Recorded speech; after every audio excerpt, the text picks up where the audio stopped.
Hello, welcome to my show నిజం with Naresh Roy. And మనం చాలా కమ్యూనిటీస్ ఉంటాయి మన అంటే లైక్ సొసైటీలో. సో ఇక్కడ ఫీమేల్స్, మేల్స్, ట్రాన్స్జెండర్స్, ట్రాన్స్ ఫీమేల్స్, సో బైసెక్షువల్స్ ఇలా. సో కానీ జనరల్గా మనం ట్రాన్స్జెండర్స్ గురించి ఒక రకంగా చెప్పుకుంటూ ఉంటాం. కానీ అలాంటి ట్రాన్స్జెండర్స్లో మంచి వాళ్ళు అంటే మంచిగా చదువుకున్న వాళ్ళు, ఎడ్యుకేటెడ్ పీపుల్ అండ్ నాలెడ్జ్ ఉన్న people and social workers and ప్రభుత్వ ఉద్యోగులు. అంటే ప్రభుత్వ ఉద్యోగులు అంటే మనం చాలా తక్కువ చూస్తుంటాం వీళ్ళలో. కానీ అలాంటి వాళ్ళలో ఫస్ట్ టైం మన భారతదేశంలో మొట్టమొదటిసారిగా జర్నలిస్ట్గా అవతారం ఎత్తినటువంటి వ్యక్తి అండ్ ప్రజెంట్ తను ఒక డిపార్ట్మెంట్లో ప్రభుత్వ ఉద్యోగి కూడా కమ్యూనిటీ కోఆర్డినేటర్గా వర్క్ చేస్తున్నారు. She is none other than Asifa Nisha. నమస్తే అండి, welcome to our show. Thank you. And ముందుగా మీకు congratulations. Thank you so much. And మీ కమ్యూనిటీలో అండ్ జనరల్గా ఇప్పుడున్న సొసైటీలో కానివ్వండి, ఈ జనరేషన్లో కానివ్వండి, అంటే క్రితం జనరేషన్లో కానివ్వండి, సో మీ కమ్యూనిటీ నుంచి ప్రభుత్వ ఉద్యోగాలు అంటే చాలా అంటే వేళ్ళ మీద లెక్క పెట్టుకోవచ్చు. అది కూడా ఒకప్పుడైతే లేదు, ఇప్పుడు కొంచెం సొసైటీ గుర్తించి మీలో కూడా చాలామంది ఎడ్యుకేటెడ్ పీపుల్ ఉన్నారు, మంచి నాలెడ్జ్ ఉన్న పీపుల్ కూడా ఉన్నారు అండ్ సోషల్ యాక్టివిస్ట్ కూడా ఉన్నారు. సో అవన్నీ గుర్తించి అండ్ ఫస్ట్ టైం మీరు అంటే జర్నలిస్ట్గా ఎలా అవతారం ఎత్తారో, అదేవిధంగా ఈ పోలీస్ డిపార్ట్మెంట్లో వర్క్ చేయడం కంటే, ఈ ఎక్స్పీరియన్స్ అడగడం కంటే ముందు నాకు ఒక్కసారి మీరు జర్నలిస్ట్గా అవతారం ఎత్తడానికి రీజన్ ఏంటి, అది ఎలా అవకాశం వచ్చింది, ఎవరిచ్చారు? జర్నలిస్ట్ అంటే ముందు నేను ఒక లీగల్ అడ్వైజర్ అని చెప్పాను. I'm law graduate. తర్వాత నేను ప్రాక్టీస్ చేయకపోవడానికి రీజన్ బికాజ్ నేను ఒక కమ్యూనిటీకి చెందిన వ్యక్తిని, థర్డ్ జెండర్. సో అది ఒక మైనస్ పాయింట్గా ఉండి నేను ప్రాక్టీస్ చేయను. నా గోల్కి నేను వెనుకబడ్డాను. సో అలాంటిది ఏమి ఉండకూడదు, ఇంకో విధంగా మనం బయటకు రావాలని చెప్పేసి నేను జర్నలిజం చేశాను. జర్నలిజంలో నాకు చాలా, అది కూడా ఒక 2 years గ్యాప్ తర్వాత నాకు ఒక ప్రైవేట్ ఛానల్, పాయింట్అవుట్ న్యూస్ ఛానల్లో మొట్టమొదటి అవకాశం వచ్చింది. సో అక్కడి నుంచి నా కెరియర్ స్టార్ట్ చేసుకుంటూ వచ్చాను. ఆ అవకాశం కూడా నేను సజనా సార్ చేతుల మీదుగానే తీసుకున్నాను. సో తర్వాత మళ్ళీ ఈ కమ్యూనిటీ కోఆర్డినేటర్ కింద రిక్రూట్ అయినప్పుడు కూడా చాలా ఇంటర్వ్యూ ప్రాసెస్ అంతా జరిగింది. అలాగే ట్రాన్స్జెండర్స్లో ఖచ్చితంగా మార్పు రావాలి అని ప్రభుత్వం తరఫు నుంచి ఒక అధికార స్థాయిలో ఉన్న వ్యక్తి ఒక అడుగేసి వీళ్ళ కోసం ఏమైనా చెయ్యాలి అనే తపనతో ముందుకు వచ్చినప్పుడు ఆయనతో కలిపి సొసైటీలో మార్పు కోసం కమ్యూనిటీ నుంచి నేను ఒక భాగం అవడం నా లక్గా చెప్తున్నాను. నేను ఇది ఒక జాబ్ కింద కాకుండా ఒక రెస్పాన్సిబిలిటీగా నేను ఫీల్ అవుతున్నాను. ఓకే. సో జర్నలిస్ట్గా మీరు చేస్తున్న క్రమంలో అంటే అప్పుడేమన్నా మీరు ఇబ్బందులు ఎదుర్కొన్నారా? జర్నలిస్ట్గా జాబ్స్ వెతికే క్రమంలో కొంచెం సో ఎక్కడికి వెళ్ళా ఏంటంటే వాళ్ళు ఒక ఎక్స్పెక్టేషన్ ఉంటుంది, వాళ్ళకి విజిటింగ్ కార్డ్ ఇస్తారు, ఆ ప్లేస్కి మనం నైట్. సో అది మనం ఎంత హై ప్రొఫెషన్ చూసుకున్నా ఇది తప్పండి. ట్రాన్స్జెండర్ అంటే ఒక సెక్స్ వర్కర్ కాదు. సో అట్లా చాలా ఎదుర్కొన్నాను, ఫేస్ చేశాను. కానీ నాకు ఈ జర్నలిస్ట్ ఆఫర్ వచ్చిన తర్వాత అటువంటి ఇబ్బందులు ఏం పడలేదు. ఎందుకంటే ఒక జర్నలిస్ట్ దగ్గరకు వచ్చి ఎవరు ఆఫర్ అయితే చేయరు కదా. సో నాకు ఆ పవర్ నచ్చింది, అంటే ఐడెంటిటీ నచ్చింది. So I want to continue this. So అంటే జర్నలిస్ట్గా మారినాక మీరు ఎలాంటి ఇబ్బందులు ఎదుర్కోలేదు? ఓకే. సో బిఫోర్ దట్ మీరు ఎదుర్కొన్నవన్నీ అక్కడికి ఆగిపోయాయి. ఎక్కడికైనా మనం ఏదైనా పని మీద వెళ్తున్నామంటే వాళ్ళు ఫస్ట్ మనకి వాళ్ళు చేసినా చేయకపోయినా వాళ్ళు ఒక విజిటింగ్ కార్డ్ ఇస్తారు, ఆ హోటల్లో మనం నైట్ స్టే చేయాల్సి వచ్చింది. సో అదంతా పోయింది. ఇప్పుడు ప్రతి ట్రాన్స్జెండర్ సెక్స్ వర్క్ చేయాలని ఉండలేదు. సో అదంతా పోయింది. ముందు జనరేషన్స్లో ఉన్నది. అండ్ అంటే మీ దాంట్లో కూడా చాలామంది ఎడ్యుకేటెడ్ పీపుల్ చాలామంది ఉన్నారు, బాగా అంటే ఎక్కువ చదువుకున్న వాళ్ళు, మంచి అంటే ప్రభావితులు కూడా చాలామంది ఉన్నారు కదా. సో ఇంతమందిని వదిలేసి మీకు డిపార్ట్మెంట్లో జాబ్ రావడానికి రీజన్ ఏంటి అని, అది ఎట్లా వచ్చింది? వాళ్ళు ఒక ఇంటర్వ్యూస్ కండక్ట్ చేశారు. డిపార్ట్మెంట్ వాళ్ళు కూడా పెద్ద ఎత్తున ఇంటర్వ్యూస్ కండక్ట్ చేశారు. చాలా ప్రొఫైల్స్ వెళ్ళి మేబీ కమ్యూనిటీతో నాకు ఉన్న సంబంధాలు ఎక్కువ ఉన్నాయి. తర్వాత ఇంతకుముందు అంటే పోలీస్ డిపార్ట్మెంట్లో జాయిన్ అవ్వకముందు కూడా కమ్యూనిటీలో ఏదైనా ఇష్యూ అయింది అంటే కనుక అక్కడ ఆసిఫ్ నిషా లీగల్ అడ్వైస్ చేస్తూ పోలీస్కి ట్రాన్స్జెండర్కి మధ్యన ఇంట్రాక్షన్గా ఒక మీడియేటర్గా అక్కడ ఏదైనా చిన్న ఇష్యూ ఉంటే కాంప్రమైజ్ చేయించడం. సో పోలీసుతో డైరెక్ట్ ఇంటరాక్ట్ అయ్యి మాట్లాడే సిచ్యువేషన్స్ కొన్ని స్టేషన్స్లో వచ్చింది. సో అందువల్ల పోలీస్కి నాకున్న కమ్యూనికేషన్ వల్ల, తర్వాత ట్రాన్స్జెండర్స్కి నాకున్న కమ్యూనికేషన్ వల్ల, సో ఇదంతా ప్లస్ పాయింట్ అయి ఉంటుందని నేను ఫీల్ అవుతాను. ఓకే. సో ఎప్పుడు మీకు ఫస్ట్ టైం జాబ్ మిమ్మల్ని రిక్రూట్ చేసుకున్న ఇయర్ ఏంటి? ఎప్పుడు? 2021 మార్చ్. రీసెంట్గానే. ఓకే. సజిలార్ సారే గచ్చిబౌలిలో పెద్ద ఇనాగ్రేషన్ చేశారు ట్రాన్స్జెండర్ పీపుల్స్ కోసం, ప్రత్యేకించి ఒక హెల్ప్ డెస్క్. సో ఏదైతే ఉమెన్కి షీ టీమ్ ఎట్లా ఉంటుందో ట్రాన్స్జెండర్స్ కూడా ఈ హెల్ప్ డెస్క్ అనేది, అది ఎట్లా హెల్ప్ అవుతుంది వీళ్ళకి? హెల్ప్ డెస్క్ అనేది పూర్తిగా కంప్లీట్గా ట్రాన్స్జెండర్స్ కోసం, ఎల్జీబీటీ పీపుల్ కోసం, రెయిన్బో. సో ఉమెన్కి షీ టీమ్ ఎలా ప్రొటెక్ట్ చేసుకుంటూ వస్తుంది, ఉమెన్కి ఎలా ఒక చట్టాలు ఉన్నాయి, ట్రాన్స్జెండర్స్కి అయ్యే చట్టాలు వర్తిస్తాయి. సో వాటిని వీళ్ళకి యూటిలైజ్ చేసుకున్న తెలియక వీళ్ళు ఇబ్బందులు పడుతున్నారు. సో అందులో చట్టాన్ని ట్రాన్స్జెండర్స్ గౌరవించాలి, అలాగే చట్టం కూడా ట్రాన్స్జెండర్స్ వరకు పనిచేయాలి. సో అందులో భాగంగానే హెల్ప్ డెస్క్ అనేది ఓపెన్ చేశారు. ఓకే. అంటే ఇప్పుడు ఒకవేళ అంటే వీళ్ళు మారకుండా వీళ్ళు ఇలానే పట్టించుకోకుండా వెళ్తే మీరు మీ కమ్యూనిటీని మీద ఎలాంటి చర్యలు తీసుకుంటారు చట్టపరంగా? చట్టపరంగా చర్యలు అంటే కనుక ప్రతి ట్రాన్స్జెండర్ ఫ్యామిలీస్కి ఇండివిజువల్, ఎస్పెషల్లీ సైబరాబాద్ లిమిట్స్లో ఉన్న వాళ్ళందరికీ ప్రతి ట్రాన్స్జెండర్ ఇంటికి వెళ్ళి వాళ్ళ ఫ్యామిలీ అంటే ట్రాన్స్జెండర్ కమ్యూనిటీ పీపుల్ అంతా ఒక చోట స్టే అయి ఉంటారు. సో అలాంటి వాళ్ళందరినీ we try to educate them. So ఇది కాదు, ఇంకా మంచి లైఫ్ ఉంది, మనకి ప్రొఫెషనల్గా బ్రతికితే ఇంకా మంచి లైఫ్ ఉంది. సో మీరు జాబ్ చేయండి, లేకపోతే మీరు చదువు ఎడ్యుకేషన్ ఇన్కంప్లీట్ చేస్తుంటే కనుక ఆ కాలేజెస్తో మేము టైఅప్ అయి మాట్లాడతాం, మీరు ఎడ్యుకేషన్ కంప్లీట్ చేయండి, సో చదువుకుంటే ఇంకా మంచి ఆపర్చునిటీస్ ఉన్నాయి అని చెప్పేసి వాళ్ళకి కౌన్సిలింగ్ ఇవ్వడం జరుగుతుంది. So first time, second time, third time తర్వాత చట్టం అనేది ఉంటుంది, వాళ్ళకి ఒక సహనం ఉంటుంది డిపార్ట్మెంట్ వాళ్ళకి కూడా, వాళ్ళ పని వాళ్ళు చేసుకుంటారు. సో ట్రాన్స్జెండర్స్ ఇక్కడ ఏదైతే గ్రూపిజం లేకపోతే ఒక టీం కింద ఉండి భిక్షాటన లేకపోతే సెక్స్ వర్క్ చేసే వాళ్ళు ఉంటారు, వాళ్ళు ఇదివరకు కంటే ఇప్పుడున్న చట్ట పరిధిని వాళ్ళు గుర్తించాల్సిన అవసరం ఉంది.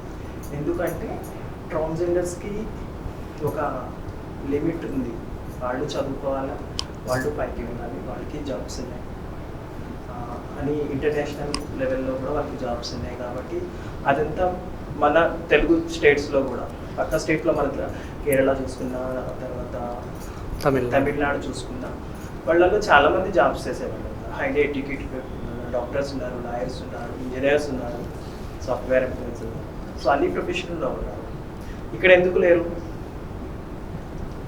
లేరు అంటే కనుక ఉన్న వాళ్ళని ప్రోత్సహించారు. ఇక్కడ కమ్యూనిటీ కూడా మిస్టేక్ చేస్తుంది. ఎవరైతే ఇండివిజువల్గా బ్రతుకున్న ట్రాన్స్ పీపుల్ ఉన్నారో జాబ్స్ చేసుకుంటూ వాళ్ళని కమ్యూనిటీలోకి యాక్సెప్ట్ చేయదు, అది పెద్ద మిస్టేక్. ఇక్కడ ఇండివిజువల్ ట్రాన్స్ పీపుల్ని మనం ఎంకరేజ్ చేసుకుంటూ వచ్చినట్లయితే కనుక సో తన వెళ్ళే దాకా ఇంకో 10 మందిని ఖచ్చితంగా తీసుకెళ్తుంది. ఆ కంపెనీకి ఇంకొక చిన్న జాబ్ ఏదంటే ఇంకొక ట్రాన్స్జెండర్కి ఇప్పించవచ్చు. బట్ వీళ్ళు కంప్లీట్గా డివైడ్ చేసేస్తారు. ఇండివిజువల్ ట్రాన్స్జెండర్ పీపుల్ని వీళ్ళు ఫోకసే చేయట్లేదు. ఇప్పుడు కోవిడ్ టైంలో కూడా ఇండివిజువల్ ట్రాన్స్ పీపుల్ ఎంతగా స్ట్రగుల్ అవుతున్నారంటే వాళ్ళకి వచ్చే శాలరీలో డ్యూ టు కోవిడ్ అని చెప్పేసి అని 50-50 వర్కింగ్ డేస్ అని చెప్పేసి అని సో మెనీ రీజన్స్ వాళ్ళకి శాలరీస్ కట్ చేసి, తర్వాత ఆ శాలరీ కట్ చేయడం వల్ల రెంట్ అయితే కట్ చేయరు కదా. సో వీళ్ళు స్ట్రగుల్ అవుతున్నారు. జనరల్గా ఈ గ్రూప్లో అట్లా ఉన్న చోట ఆ ఏరియా లీడర్స్ లేకపోతే కమ్యూనిటీ హెడ్ లేకపోతే అట్లా సొసైటీలో ఉన్న వాళ్ళు వీళ్ళు ఇక్కడ ఉంటారు, ఎక్కువ మంది ఉంటారు అని తెలిసి వాళ్ళ దగ్గరికి పోయి ఏదైనా help, financial help. But individual trans people అలా తెలియదు. నేనున్నా ఎక్కడో సైబరాబాద్ లిమిట్స్లో ఎక్కడో వాళ్ళు ఏదో చిన్న హౌస్ ఇస్తారు. సో నా గురించి వాళ్ళకి తెలియదు. సో ఎందుకంటే సింగిల్గా లైఫ్ లీడ్ చేస్తాం.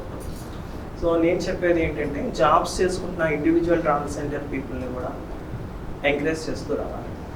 సో నెక్స్ట్ జనరేషన్ వాళ్ళు వీళ్ళని ఆదర్శంగా తీసుకుని పైకి రావాలనేది నా అభిప్రాయం. సో ఎవరిని ఇబ్బంది పెట్టేది ఏమీ లేదు. ఏదైతే టీం వర్క్ ఉంటారో అది కూడా ప్రొటెక్షన్ వరకే ఉంటారు వాళ్ళు. ఎందుకంటే వాళ్ళకి వేరే ఆధారం ఉండదు. సో అందుకని వాళ్ళు ఒక టీం కింద, నేను దాన్ని తప్పు పట్టట్లేదు. But at the same time మనం ఇండివిజువల్గా ప్రతి ట్రాన్స్జెండర్ పీపుల్స్ బయటకి తీసుకురావాలి, వాళ్ళని కూడా గుర్తించాలి అనేది మెయిన్. సో మీరు స్టార్టింగ్లో ఒక పాయింట్ అన్నారు, అంటే అందరూ చదువుకోవాలి, అందరూ జాబ్స్ చేయాలి, మీకు కూడా మీరు ఆపర్చునిటీ కలిగిస్తాము, కాలేజ్తో మాట్లాడిస్తాము అని ఒక పాయింట్ అన్నారు కదా మీరు.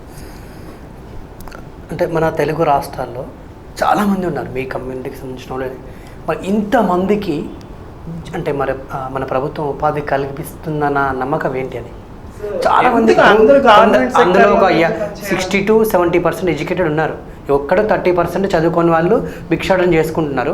మిగతా వాళ్ళు కూడా ఎడ్యుకేటెడ్ అయ్యి కూడా భిక్షాటన చేసుకున్న వాళ్ళు ఉన్నారు. వాళ్ళకి ఎందుకంటే వేరే ఆప్షన్ లేక భిక్షాటన చేసుకుంటున్నారు. మరి అంతమంది అంటే 70% మంది ఉన్న ట్రాన్స్జెండర్ పీపుల్ పరిస్థితి ఏంటంటున్నాను నేను. ఒక విషయం చెప్తాను, ఇప్పుడు వరకు ఏదైతే జరిగిందో దాని గురించి మాట్లాడట్లేదు. ఇంకా ముందు నుంచి వచ్చే జనరేషన్స్ వాళ్ళకన్నా వాళ్ళు గవర్నమెంట్ జాబ్స్కి అప్లై, అందరూ గవర్నమెంట్ డిపార్ట్మెంట్లో, పోలీస్ డిపార్ట్మెంట్లో చేయాలి అంటే కష్టం. సో చాలా సెక్టార్స్ చాలా నోటిఫికేషన్స్ వస్తుంది, కాంట్రాక్ట్ బేస్ మీద, థర్డ్ పార్టీ మీద చాలా జాబ్స్ వస్తుంది. అలాంటి అట్లా అన్నింటిలోనే అప్లై చేసుకోండి. అప్లై చేసుకుంటేనే కదా నువ్వు ఉన్నావని తెలుస్తుంది సొసైటీకి. ఎవరో మంచి ఆఫీసర్ ఉంటారు, వీళ్ళని కూడా ప్రోత్సహించాలనుకున్న వాళ్ళు ఉంటారు, పైకి తీసుకొస్తారు. సో అందరూ సెక్టార్లోనే పనిచేయాలనుకున్న మూర్ఖత్వం. సో చాలా వేసి నువ్వు బీటెక్ చదువుకుని చిన్న జాబ్ చేయడం ఎందుకు? నువ్వు బీటెక్ చదువుకున్నావు, క్వాలిఫికేషన్ తప్ప నువ్వు ఐటీ కంపెనీలోనే జాబ్ చేయి. ఐటీ కంపెనీస్ కూడా నీకు ఇన్విటేషన్స్ ఇస్తున్నాయి కదా, మేము జాబ్ ఇస్తాం రండి అన్న కంపెనీస్ కూడా చాలా ఉన్నాయి. ఈ మధ్యకాలంలో కొన్ని ఇంటర్వ్యూస్ కూడా సైబరాబాద్ సొసైటీ నుంచి జరిగింది. సో ఎంతమంది అటెండ్ అయ్యారంటే గ్రాడ్యుయేషన్స్, బీటెక్ గ్రాడ్యుయేషన్స్ ఉన్నా వాళ్ళు ఎందుకు అప్లై చేసుకోలేదు? బికాజ్ వాళ్ళు దీనికి ఈ ఏదైతే సెక్స్ వర్క్కి దీనికి బానిసలు అయిపోయారు. ఈ బానిసత్వం నుంచి వాళ్ళు బయటపడాలి. అది బయటపడాలంటే మరి ఏంటి మార్గం? బయటపడాలి అంటే మనం ఎడ్యుకేట్ చేస్తున్నాం. ఒక మనిషి తన ఒక్కసారిగా ఓవర్ నైట్ ఏది జరగదు. It will take time. At least next generation వాళ్ళు, అంటే ఇప్పుడు వచ్చే పిల్లలు ఎవరైనా ఉంటే వాళ్ళు వీళ్ళు మమ్మీ పలానా చోట జాబ్ చేస్తుంది కదా, సో పర్సన్ పలానా కంపెనీలో జాబ్ చేస్తుంది కదా, మనం ఒకసారి మనం చదువుకున్నాం కదా, సో భిక్షాటన చేయకుండా పోయి జాబ్ చేసుకోవచ్చు. అలాంటి ఐడియా ఉంటుంది నెక్స్ట్ జనరేషన్. ఇంకొక పాయింట్ నేను చెప్తాను. అంటే చాలామంది ఇక్కడ ఎలా అయిపోయిందంటే ట్రాన్స్జెండర్స్ అంటేనే సొసైటీలో ఒక రకంగా చూస్తారు. దగ్గరికి వచ్చినా కూడా వాళ్ళని పక్క దూరం ఉండు అంటే ఈ రకంగా, అంటే వాళ్ళు పక్కన రోడ్డు మీదకి వెళ్ళి వెళ్తుంటే కూడా కామెంట్ చేయడము. ఎందుకంటే ఇప్పుడు ఒక మగ అబ్బాయి నుంచి ట్రాన్స్జెండర్గా మారినప్పుడు వాళ్ళకు జనరల్గా తెలిసిపోద్ది చూడగానే వాళ్ళు ఫీమేలా మేలా ట్రాన్స్జెండర్. అలాంటి సొసైటీ వాళ్ళని ఎప్పుడు హేళన చేస్తుంటుంది, దూరం పెడుతుంటుంది, దగ్గరికి రానేది. ఇంకొకటి మీరు అన్నట్టు వీళ్ళకు నిజంగా బాగా చదువుకున్న వాళ్ళు ఉండి నిజంగా ప్రభుత్వం ఉపాధి కల్పించిన, ఒకవేళ ప్రభుత్వం కాకుండా మీరు అన్నట్టు సాఫ్ట్వేర్ కంపెనీస్లో కూడా వీళ్ళకు అంటే అక్కడ జాబ్ చేసే అంత కెపాసిటీ వాళ్ళకు ఉన్నా కూడా అవతల మేనేజర్స్ కానీ అక్కడ ఉన్న హెడ్ ఆఫ్ ది డిపార్ట్మెంట్ కానీ వీళ్ళు మా ఆఫీసులకు వస్తే మిగతా ఎంప్లాయీస్ని చెడగొడతారు, వీళ్ళ లాంటి వాళ్ళకు జాబ్ ఇవ్వద్దు అని చెప్పేసి అక్కడే రిజెక్ట్ చేస్తూ ఉంటారు. ఇలా చాలా సందర్భాల్లో ఇప్పటివరకు నేను చేసిన ఇంటర్వ్యూస్లలో కూడా కొందరు educated people, already HR people and software employees కూడా ఉన్నారు నేను చేసిన ఇంటర్వ్యూస్లో. అంటే వాళ్ళు చెప్పిన ఆ రోజు ఆన్సర్ కూడా ఇదే.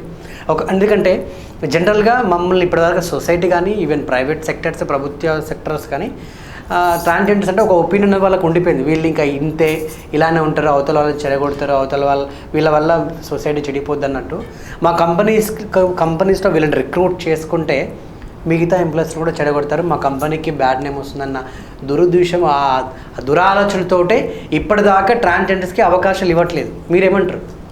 లేదు, సొసైటీలో మనం ఎక్కడికి వెళ్ళినా ఇప్పుడు మెన్ కింద వెళ్ళా నేను వ్యతిరేకిస్తారు. ట్రాన్స్జెండర్ మెన్ కింద వెళ్ళా మన డ్రెస్ కర్టసీ, మన మెయింటెనెన్స్, మన మాట్లాడే విధానాన్ని బట్టి మన గౌరవిస్తారు సొసైటీ. నన్ను ఎక్కడ ఎవరు అవమానించలేదు. నేను అంతకుముందు ప్రొఫెషనల్గా లీగల్గా అడ్వైజర్గా చేశాను, తర్వాత ఈ ఏదైతే జర్నలిజం ఉందో అందులో చేశాను. పోలీస్ డిపార్ట్మెంట్లో కూడా వ్యతిరేకించే వాళ్ళు ఉంటారు. ఒక ట్రాన్స్జెండర్ మనతో పాటు కూర్చొని పని చేయాలని ఎందుకు అనుకున్న వాళ్ళు ఉంటారు. వాళ్ళ కింద కానిస్టేబుల్ నుంచి పెద్ద ఆఫీసర్ దాకా ఉంటారు. కానీ ఒక 1 month మనం పనిచేసిన తర్వాత వాళ్ళే మన దగ్గరకు వచ్చి ఇంటరాక్ట్ అయ్యి మాట్లాడుతుంటారు. సో మనకు ఒక అవకాశం ఇస్తేనే కదా మనలో మంచితనం బయటపడేది. సో నేనైతే ఈ వర్క్ చేసే ప్లేసెస్లో ఎక్కడ ఇబ్బంది పడ్డా. అట్లాంటిది ఏముంటుంది నాకు తెలిసి. మనం అఫీషియల్ ఒక మెయింటెనెన్స్ ఉండాలి, మనం పద్ధతిగా ఉంటే సొసైటీ మనకి తప్పకుండా గౌరవిస్తుంది. సో సొసైటీ గౌరవించింది కాబట్టి నేను ఇలాంటి పొజిషన్లో. ఒకవేళ సొసైటీ ఎప్పుడో రిజెక్ట్ చేస్తుంటే ఆ ఇంటర్వ్యూ దాకా జరిగేది కాదు. అదే ఇప్పుడు నేను స్టార్టింగ్లో కూడా ఇంట్రడక్షన్ చెప్పాను, ట్రాన్స్జెండర్స్ని ఎక్కడ చూసుకున్నా మన ఇండియా మొత్తంలో ఏళ్ళ మీద లెక్క పెట్టుకుంటాం అంటే అంతేమంది ఉన్నారు ప్రభుత్వ ఉద్యోగులు అని చెప్పి. అవును, ఖచ్చితంగా. ఎందుకంటే వీళ్ళకి తెలియదు. వీళ్ళు వచ్చి ఒక వెనుకబడ్డ కమ్యూనిటీలో ఒక పాడుపడిపోయిన ఇంట్లో ఎక్కడో వీళ్ళు తలదాచుకుని బ్రతుకు జీవనం సాగిస్తారు. వీళ్ళ జీవన వృత్తి ఏంటి? భిక్షాటన, లేకపోతే సెక్స్. సో వీళ్ళు పొద్దున్నే పోతారు, ఎంత వచ్చింది కలెక్షన్, ఎంత వచ్చింది ఆ గురువుకి ఇచ్చేది, లేకపోతే వాళ్ళ బ్యాంక్ అకౌంట్స్లో వేసుకుంటారు. సో వాళ్ళ మైండ్ సెట్ అక్కడే ఉంది. సో వాళ్ళని ఎవరో చదువుకున్నాను బయటకు వచ్చారా? సో అలాంటి వాళ్ళలో నుంచి కూడా గురువులు ప్రోత్సహించి చదివించగలిగితే అప్పుడు జనరేషన్లో చేంజ్. అప్పటి వరకు ట్రాన్స్జెండర్స్లో మాత్రం ఖచ్చితంగా గురువు తన తల్లి పాత్ర, తల్లి పాత్ర ఏదైతే అని చెప్పి ఉంటుందో అంత పాత్ర. సో ఆ పాత్రకి న్యాయం చేయాలంటే తన పిల్లలు అనుకుని పిల్లలను ఎడ్యుకేట్ చేసి అవసరమైతే చదివించగలగాలి. అప్పుడు తను సంపూర్ణంగా ఒక గురువు కింద తన పిల్లలు ఒక పొజిషన్లో ఉంటే సంతోషపడే ఒక తల్లిదండ్రులాగా ఆ గురువు నిలబెట్టుకోవాలి. బట్ అలాంటి చేంజెస్ రావాలి సొసైటీలో, ముఖ్యంగా ట్రాన్స్జెండర్ కమ్యూనిటీ. అంటే మీరు ఇప్పుడు అంటే మీ కమ్యూనిటీలో మార్పులు రావడానికి ఏమైనా అంటే ఎవ్రీ మంత్ కానివ్వండి, ఎవ్రీ వీక్ కానీ అవేర్నెస్ ప్రోగ్రామ్స్ అట్లా మీరు కండక్ట్ చేస్తారు? సో ఎవ్రీ మంత్ కాదు, మ్యాక్సిమం టైమ్స్ మేము ఏం చేస్తున్నాం అంటే హెల్ప్ డెస్క్ నుంచి, సైబరాబాద్ నుంచి మ్యాక్సిమం ఏం చేస్తామంటే ప్రతి ట్రాన్స్జెండర్ ఫ్యామిలీ హౌసెస్కి వాళ్ళని ఒక ఎడ్యుకేట్ చేస్తాం. సో మీరు ఈ భిక్షాటన అనేది తప్పు, ఈ సెక్స్ వర్క్ అనేది తప్పు.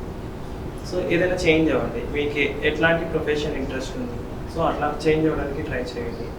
కొన్ని ఎన్జిఓస్ వచ్చాయి, అలాంటి ఎన్జిఓస్ ద్వారా మనం ఏదైనా కోర్సెస్ ఆఫర్ చేయడం కానీ, తర్వాత కొన్ని కంపెనీస్ వచ్చాయి. సో అటువంటి క్వాలిఫికేషన్ శాలరీస్ తక్కువ ఉండొచ్చు, ఎందుకంటే ఒక సెక్స్ వర్క్ చేస్తున్నప్పుడు హైలీ ఇన్కమ్ చేస్తాం. సో అది మర్చిపోయి కొత్త జీవితాన్ని ప్రారంభించడానికి మనం చాలా మోటివేట్ చేస్తున్నాం. బట్ చేంజెస్ అనేవి రావాలి, కొంచెం టైం కూడా.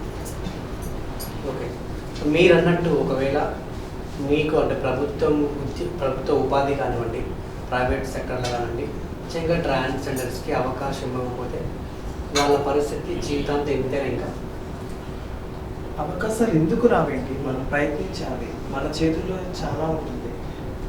ప్రభుత్వమే వచ్చి గవర్నమెంట్ ఉద్యోగం ఇంటికి వచ్చి ఇవ్వాలంటే జరుగుతుంది. అందరు గ్రాడ్యుయేట్ లాగే మనం అప్లై చేసుకోవాలి. మేబీ మనకి కొంత రిజర్వేషన్ ఉండొచ్చు, మేబీ మనకి కొంత ప్రోత్సహించే సిస్టమ్. అంటే ఇప్పుడు మీరు అన్నట్టు ఇంతకు ముందు చాలా మంది డిగ్రీ కంప్లీట్ చేసిన వాళ్ళు ఉన్నారు కదా, ఆల్రెడీ ఎడ్యుకేటెడ్ అయ్యి వచ్చి మారిపోయి సో ఒక రేట్ కూడా వేయడం జరిగింది. నేనేమంటున్నానంటే మేము వెనుకబడిన జీవితాన్ని గడుపుకున్నాం. సో మాకు కొంత చదువుకుని కూడా ఎక్స్పీరియన్స్ బేస్డ్ ఉంటుంది. సో అది నెంబర్ ఆఫ్ ఇయర్స్ ఉంది. సో అట్లీస్ట్ ప్రతి ట్రాన్స్జెండర్ గ్రాడ్యుయేషన్ చేసిన ట్రాన్స్జెండర్కి ఒక 5 years 4 years ఏజ్ తగ్గింది, అంటే జాబ్స్లోని ఏజ్ రిక్వెస్ట్ చేస్తాం.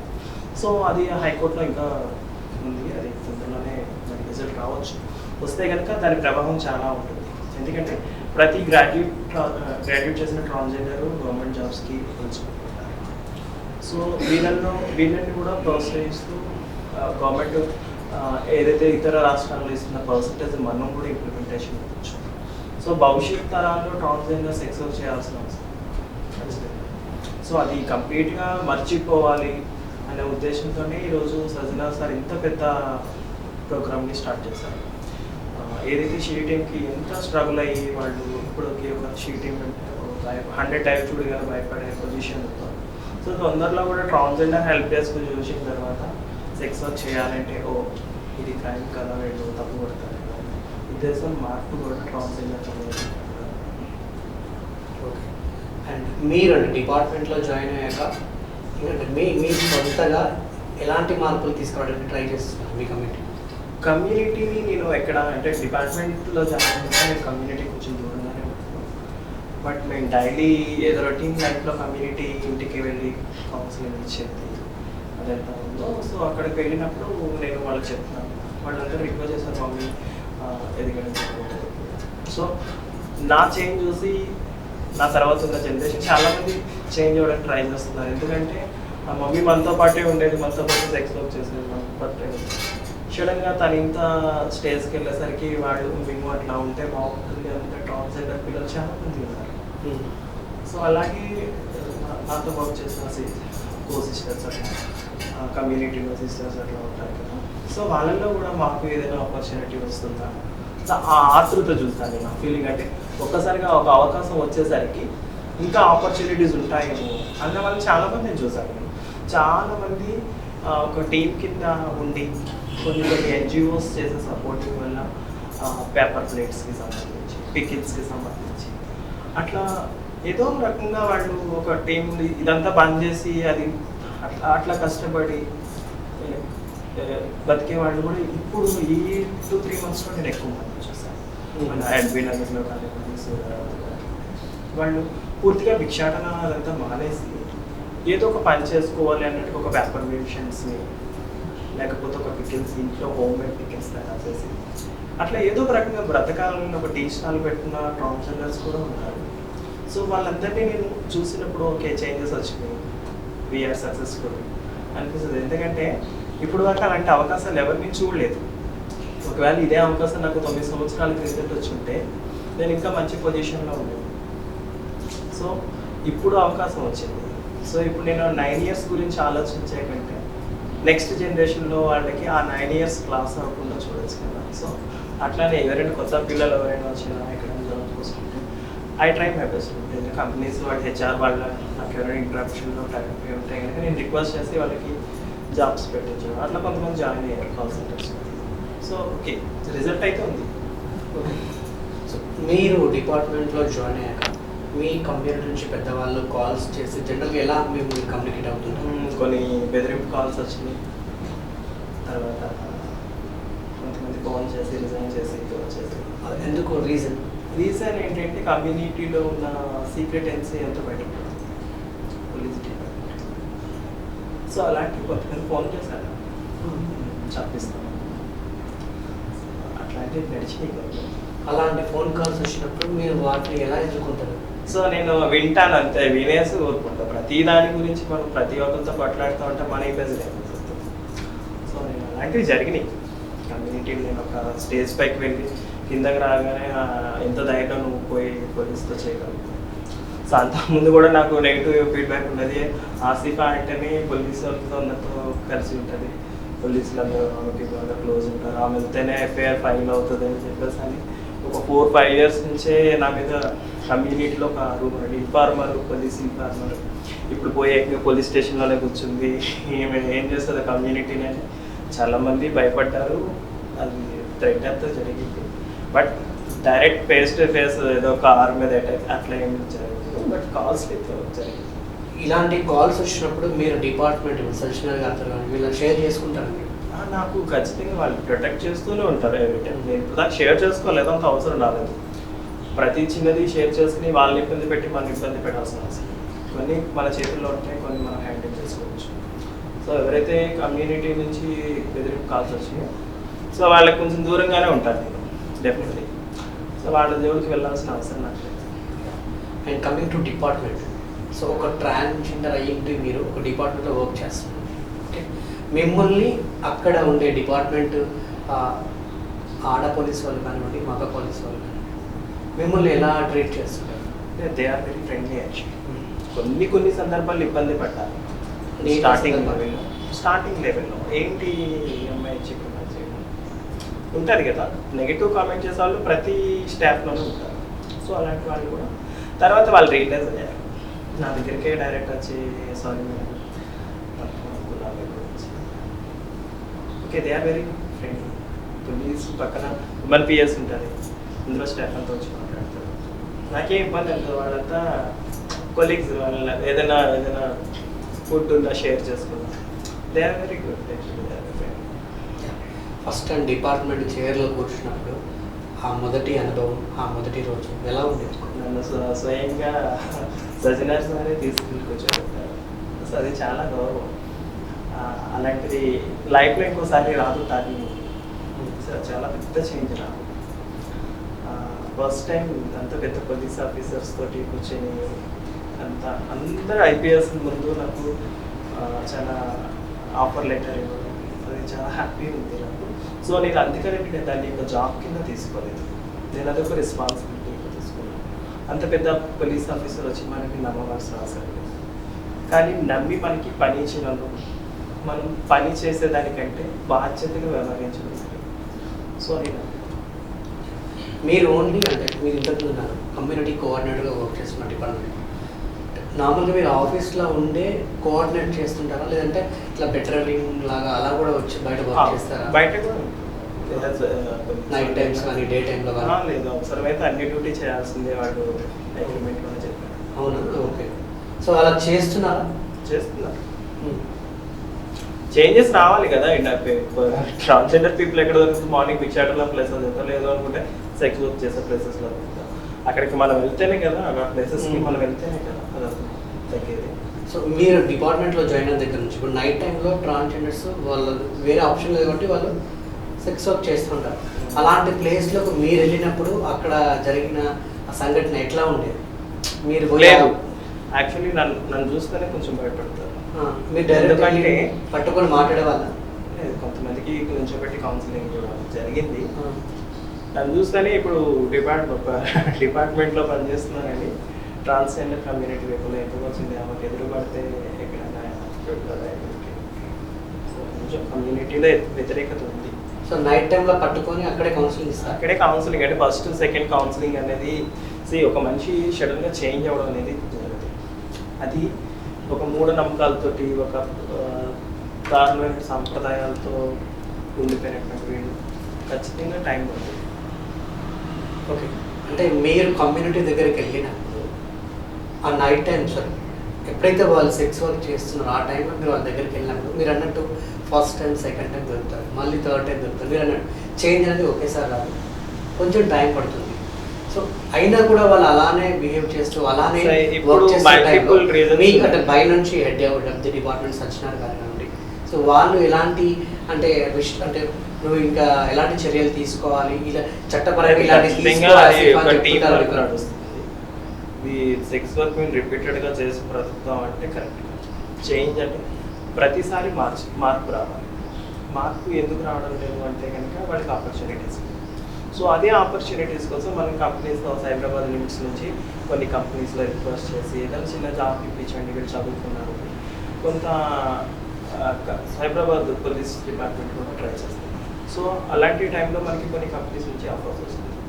సో ఆఫర్స్ వచ్చినప్పుడు ఈ ట్రాన్స్జెండర్ పీపుల్స్కి ఒకసారి పోయి చూడండి, ట్రై చేయండి, జాబ్ చేయండి అని మనం కూడా చెప్పడం జరుగుతుంది. కొంతమంది వెళ్ళడానికి సిద్ధంగా ఉన్నారు, కొంతమంది ఈ స్టేట్ కాకపోతే ఇంకో స్టేట్కి పోయి సెక్స్ వర్క్ చేసుకోవాలి అని అనుకుంటున్నారు.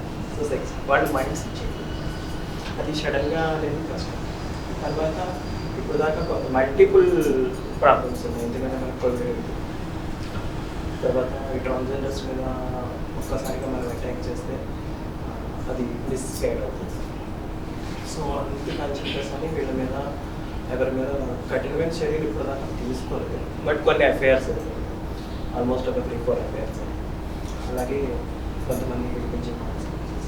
అండ్ ఇంకొకటి అంటే మీ దాంట్లో ఇప్పుడు ట్రాన్స్జెండర్స్, గేస్ అంటారు, బైసెక్షువల్స్ అంటారు, ట్రాన్స్ ఫీమేల్స్ అంటారు, ఎల్జిబిటీ అంటారు. సో ఏంటి ఈ అంటే వేరియేషన్స్?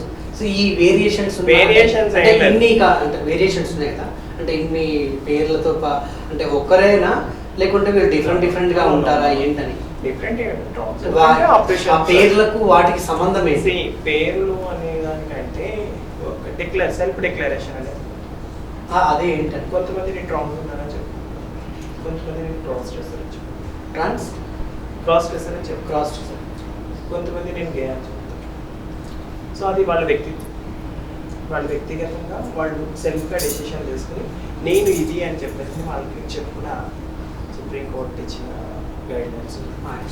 ఆ డిక్లరేషన్ ఉంది, ఆ డిక్లరేషన్ ఉంది, వాళ్ళకి వాళ్ళు డిక్లరేషన్ చేసుకోవాలి. ఇప్పుడు ట్రాన్స్జెండర్ ఉంది, నేను ట్రాన్స్జెండర్ అని చెప్పుకోవాలి. నా జెండర్ ఐడెంటిఫికేషన్ చేంజ్ చేసుకునే ప్రాసెస్ అది కోర్ట్ అని ఇంటర్నేషనల్ లెవెల్లో నేషనల్ లెవెల్లో గైడ్లైన్స్ వచ్చింది. దాన్ని ఫాలో అవుతూ నా జెండర్ అండ్ నా ఐడెంటిటీ చేంజ్ చేసుకునే ప్రయత్నం నాకు నేనుగా చేసుకుంటాను. సో అలాగే ప్రతి ఒక్కరు చేంజ్ అవుతారు. ఒకసారి మైండ్ ఏం చెప్తుందో అది వాళ్ళు కంప్లీట్గా చేస్తారు. సో ఇప్పుడు మీరు అన్నట్టు ఇప్పుడు ఆధార్ కార్డులో ఇప్పుడు జనరల్గా Aadhaar- ట్రాన్స్జెండర్స్ అనే ఉంటుంది. మరి ఇప్పుడు ఇక్కడ మనం గేస్ ఇప్పుడు మీరు అన్నట్టు అదర్స్ కాలం అదర్స్ కాలం అదర్స్ కాదు. సో వాళ్ళు చేంజ్ చేయించుకోవాల్సిన అవసరం లేదు. ట్రాన్స్జెండర్స్ మాత్రమే చేంజ్ చేసుకుంటారు. ట్రాన్స్ ఉమెన్ మాత్రమే చేంజ్ చేసుకుంటారు. గేజ్ లెస్బియన్స్ వీళ్ళంతా నేమ్ ఓల్డ్ నేమ్ తోటే వాళ్ళు కంటిన్యూషన్ వాళ్ళు చేంజ్ చేస్తారు. ఓకే. సో ఇక్కడ మీకు వాళ్ళకి పడడము ఇట్లా ఏ అట్లా ఏం ఉంటాయి. ఉండదు, అట్లా ఏం ఉండదు. ఇప్పుడు సో జనరల్గా ఎక్కడైనా కనిపిస్తే హాయిపై ఇష్టం ఉంటే మాట్లాడాలి. అంతే. అండ్ ఇంకొకటి కూడా నేను చాలామంది ఇప్పుడు ఏరియాస్లలో భిక్షాటం చేసుకుంటూ ఉంటారు. అంటే ఎవరో కొత్త వ్యక్తులు వచ్చి అక్కడ అదే సిగ్నల్స్ దగ్గర అదే షాప్స్ దగ్గర వేరే వాళ్ళు వచ్చి అడుగుకుంటూ ఉంటే వీళ్ళు వెళ్ళి కొట్టడం చాలాసార్లు నేను చూసాను. ఎందుకు అలా జరుగుతుంటుంది? అదే కదా ఇప్పుడు అదే అదంతా జరగడం స్టార్ట్ అయిన తర్వాత సొసైటీలో వీళ్ళని కొంచెం మార్చే ప్రయత్నం జరగాలి అని చెప్పేసి అని ప్రభుత్వం తరపు నుంచి డిపార్ట్మెంట్ నుంచి అందులో భాగంగానే అవేర్నెస్ ప్రోగ్రామ్స్ అనేవి జరుగుతున్నాయి. సో మనం ఈ హెల్త్ క్లాస్కి స్టార్ట్ అయిన తర్వాత చాలా మటుకు కంట్రోల్ అయింది. సో ఎక్కడైనా షాప్ ఓపెనింగ్స్ మీరు చెప్పినట్టుగా ఏ ప్లేసెస్లో మా ప్లేస్ అంటే మా ప్లేస్ అయిపోతుంది. ఇదంతా ఎందుకు జరిగిందంటే నెంబర్ ఆఫ్ ట్రాన్స్జెండర్స్ పెరిగిపోయారు. ఒకప్పుడు 100లో ఉండేవాళ్ళు ఇప్పుడు కొన్ని వేలల్లో ఉన్నారు. ఆ వేలల్లో ఉన్న వాళ్ళు కూడా దాటిపోతున్నారు. సో అందుకని నేను చెప్పాను. అండ్ ఇంకొకటి అంటే ఏంటంటే ఇప్పుడు నైట్ సెక్స్ వర్క్ చేస్తే లేకుంటే నైట్ ఇంకేమన్నా చేస్తే ఇట్లా చట్టపరంగా సెక్షన్స్ ఏమైనా ఉన్నాయా ట్రాన్స్జెండర్స్కి? సెక్స్ వర్క్ చేస్తే ట్రాన్స్జెండర్స్కి అటు ఏం ప్రత్యేకించే సెక్షన్స్ ఏదైతే ఉమెన్కి వర్తిస్తుందో అవన్నీ ట్రాన్స్జెండర్స్కి యాజిటీస్గా ట్రాన్స్జెండర్స్ కూడా అలా. ఉమెన్కి ఎలాంటి ప్రొటెక్షన్ ఉంటుంది, ఉమెన్కి ఎలా ఉంటుంది అంతా ట్రాన్స్జెండర్స్కి. డిపార్ట్మెంట్లోకి వచ్చినాక మీకు బాగా గుర్తుండిపోయిన ఒక మంచి మెమరబుల్ సంఘటన ఏంటి? డిపార్ట్మెంట్ ఎలాంటి సంఘటనలు జరిగాయి? అలాంటివి ఏమి జరగలేదు. బట్ మా కమ్యూనిటీ ఏరియాస్కి వెళ్ళినప్పుడు వాళ్ళు అసలు చాలా ఒక సెలబ్రిటీ వచ్చినట్టు అసలు మాకు కావాల్సింది మాకు పెద్ద department. So they are happy actually. వాళ్ళు ఓపెన్ మైండెడ్తో ఉంటారు జనరల్గా ట్రాన్స్జెండర్ పీపుల్. వాళ్ళ పెద్ద కపటం ఉండదు.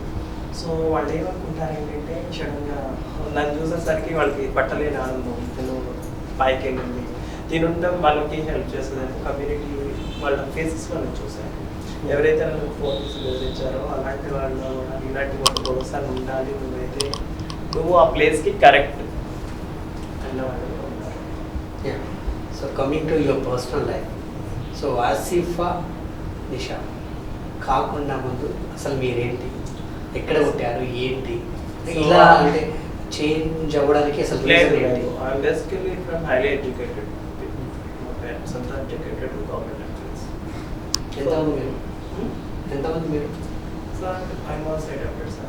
So I am also adapted, sir. ఎలక్టెడ్స్ అంటే ఎంతమంది Adapted sing. I am single.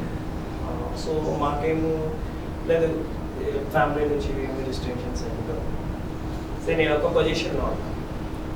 నేను చదువుతున్నాను, నేనేమి భిక్షాటం చేయట్లేదు, సెక్స్ వచ్చేది, నేను ఒక గౌరవమైన ప్లేసెస్లో ఉన్నాను. సో వాళ్ళు అంతే గౌరవంగా చూస్తారని నేను అనుకుంటున్నాను. నేను ఇప్పుడు దాకా మీరు చెప్పినట్టు నేను ఫ్యామిలీ బ్యాక్గ్రౌండ్కి నేను ఎప్పుడు పోలేదు, నాకు అంత అవసరం కాదు. ఎందుకంటే ఐఎమ్ సో మచ్ హ్యాపీ. ఫ్యామిలీకి వెళ్తే అనవసరంగా ఎవరో ఒకరు పాయింట్అవుట్ చేస్తారు. సో ఆ పెయిన్ మనం ఎందుకు పంచుకోవాలి, మనం హ్యాపీగా ఉన్న ప్లేసెస్లో. సో నేను ఇక్కడే చదువుకున్నాను, హైదరాబాద్. సో ఇక్కడే ఉంటాను. అదే అంటే మీరు అంటే ఇప్పుడు అంటే మీ ఆసిఫా నిషా కంటే ముందు మీ లైఫ్ ఎలా ఉండేది అది? ఎందుకంటే యూ హ్యావ్ లేదు, ఒక నిమిషం, let me complete. You have to tell because of ఏంటంటే ఇప్పుడు మీ సొసైటీ అంటే మీ కమ్యూనిటీలో మార్పు వస్తుంది అంటే బికాస్ ఆఫ్ మీలాంటి వాళ్ళ వల్ల, మీలాంటి వాళ్ళు అవేర్నెస్ తీసుకురావడం, వాళ్ళని అంటే ఇలా మైండ్ సెట్ చేంజ్ అవ్వడానికి కౌన్సిలింగ్ ఇస్తూ ఉంటారు.